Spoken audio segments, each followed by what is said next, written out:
Hey guys, hope you're doing well. This is Jason from Dream Canada, and today I'm going to tell you about the cost of living in Canada, more particularly in the Toronto GTA area. I'll also be letting you know if you can actually survive on minimum wage or minimum salary in Canada, which is $14.25 at the moment. So if you're thinking about getting your PR and moving to Canada, this video is going to be really helpful for you. I've listed all the possible expenses that you can incur after moving to Canada, like your rent, groceries, transportation, your education, healthcare costs, and even things like your Wi-Fi, internet, and gym memberships. So do watch the video right till the end. If you haven't subscribed to the channel yet, do remember to subscribe to stay updated with Canadian immigration processes and to know how to immigrate to Canada without the help of any immigration consultant or lawyer or immigration agent. If you have any queries, do remember to comment them down below because I answer all immigration queries in the comment section and even on my social handles over Twitter and Instagram. I've added my social handles in the description as well. If you have any doubts, do remember to reach out. So without wasting any time, let's move on to the cost of living in Toronto. The first and highest expense that you're going to pay, which would form a major chunk of your earnings and which you absolutely cannot avoid, would be your rent. Unless you're among the lucky ones who have family members in Canada who won't charge you for staying with them in their house, you're going to have to shell out those big bucks if you want a roof over your head. You'll need to pay around $1,700 to $2,400 for a one-bedroom apartment in downtown Toronto, depending on the location, amenities offered, and the age of the property. Your rent figures will be more expensive around city centers and the downtown areas in general, and gradually decrease as you move away from major hubs. Do remember to factor in transportation costs when deciding on picking your location for the accommodation. Sometimes it may be cheaper in the long run to just pay extra on rent if your accommodation is close to your workplace or college, and you'll save on transportation costs and time as well. The next biggest expense would be your utility bills, which would comprise of your water bills, heating, and hydro. Hydro is the term used in Canada for electricity and gas. Electricity and gas is generally used for the heating systems in Canada, which you'll definitely need, more so in colder winter months, without which you and the water in your pipes would definitely freeze.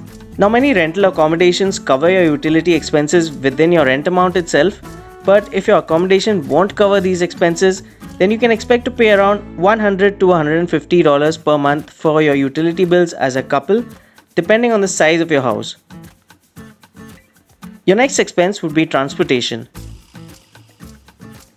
Many newcomers prefer to opt for TTC passes after coming to Canada, which would cover their public transport costs for bus rides, tram or streetcar rides, and subway rides. The connectivity of public transport in Canada is really amazing, and you won't feel the need to buy a car for your traveling needs, which is great since you'll need to control your expenses in the initial months after moving to Canada. The cost of a monthly TTC pass is $156 for each person, so if you're moving to Canada as a couple, then your expense would be $312 per month. On a related note, monthly passes for senior citizens and youth between the age of 13 to 19 are offered at a cheaper rate of $128 per month. TTC rides are free for children below 12 years of age. Cab rides are expensive in Canada. The base fare for a Beck cab in Toronto is around $4.25, and the base fare for an Uber ride in Toronto is around $5.25. Kindly note, these are the base fare charges, over which booking charges and per kilometer charges will also be added later on. You'll need to keep in mind that traveling using public transport would be difficult during the cold winter months, especially if you move to the colder regions in Canada.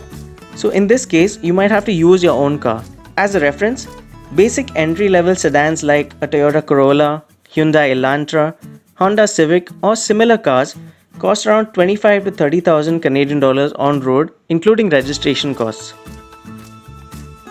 Assuming that you've paid zero down payment, you can expect to pay installment amounts of around $350 to $400 per month. Your car insurance will also need to be paid every month in Canada, and you'll have to pay around the same amount as your installment amounts of around $350 to $400 Canadian dollars per month. The car insurance premiums are really high in Canada, especially if you're a newcomer. But after a few months or around a year of driving in Canada, your premium amounts can go down by as much as $100 per month, so that's really good. If you own a vehicle in Canada, also be prepared to pay the high parking fees, especially around city centers. A monthly parking permit at parking lots would cost you around $150 to $375, and metered parking costs go as high as $4 per hour depending on your location. Now we come to cell phone plans. You'll find a lot of service providers like Fizz, Chatter, Freedom, Rogers, Fido, Bell, etc. in Canada.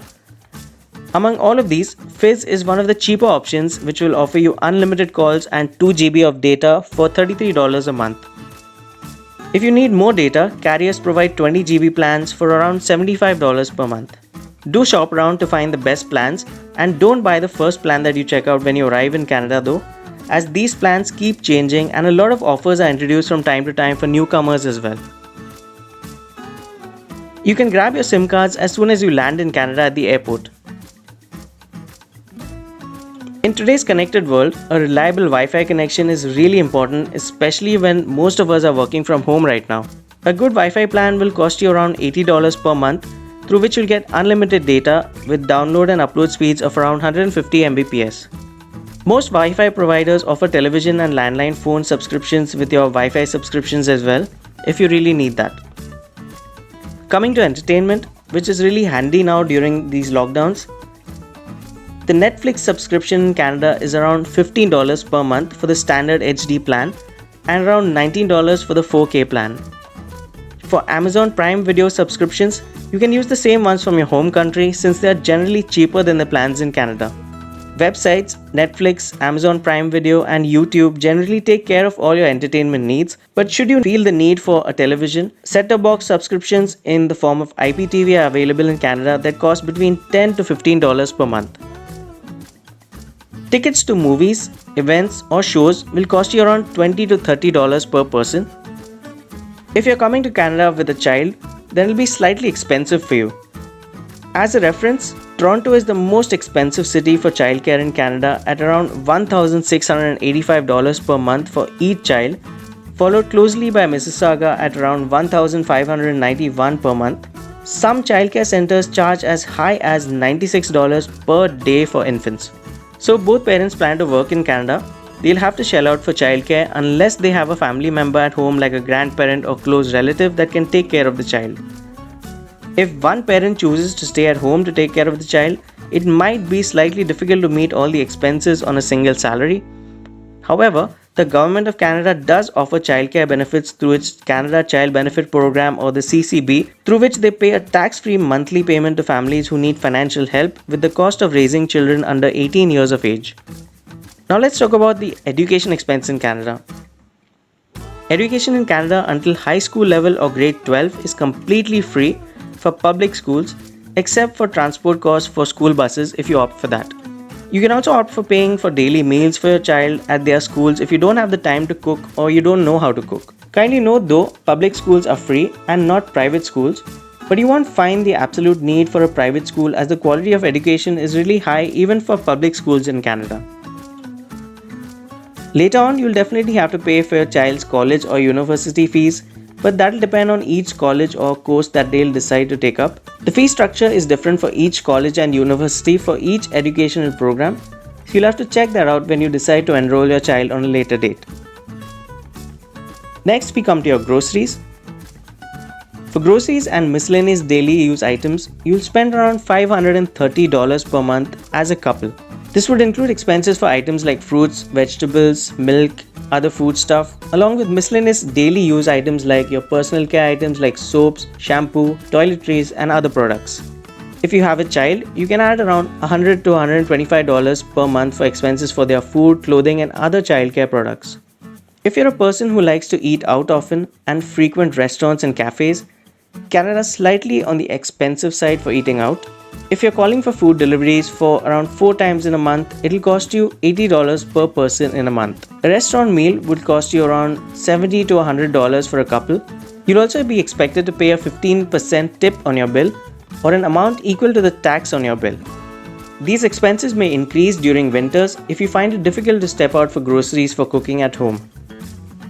You'll also end up spending more on coffee trips to Tim Hortons or Starbucks on colder days, as you may crave for hot coffees or hot chocolate during these months. As a reference, a medium-sized coffee at Tim Hortons or Starbucks will set you back by around $1.79. Your next expense would be your laundry costs. Laundry costs will depend on your living accommodation. It's more convenient if you rent a condo where you'll get an in-suite laundry, which means that you'll get a washer and dryer within your residential unit. In this case, you'll just have to pay for your detergent and fabric softeners for 1 to 2 loads per week for a couple, which is a very negligible amount and which can be included in your groceries amount per month, which was covered earlier. If you live in a rented apartment, most of them have a common laundry room, but you have to pay each time that you use the machines. You'll spend around $5 per wash if you have a common paid laundry room, so around $10 to $20 per month for a couple depending on your washing cycles. If you're a fitness buff, you might be wondering about the gym membership fees in Canada. Monthly gym memberships in Toronto range from $15 at Planet Fitness to $59 at the YMCA to $69.98 for the top membership option at Good Life Fitness.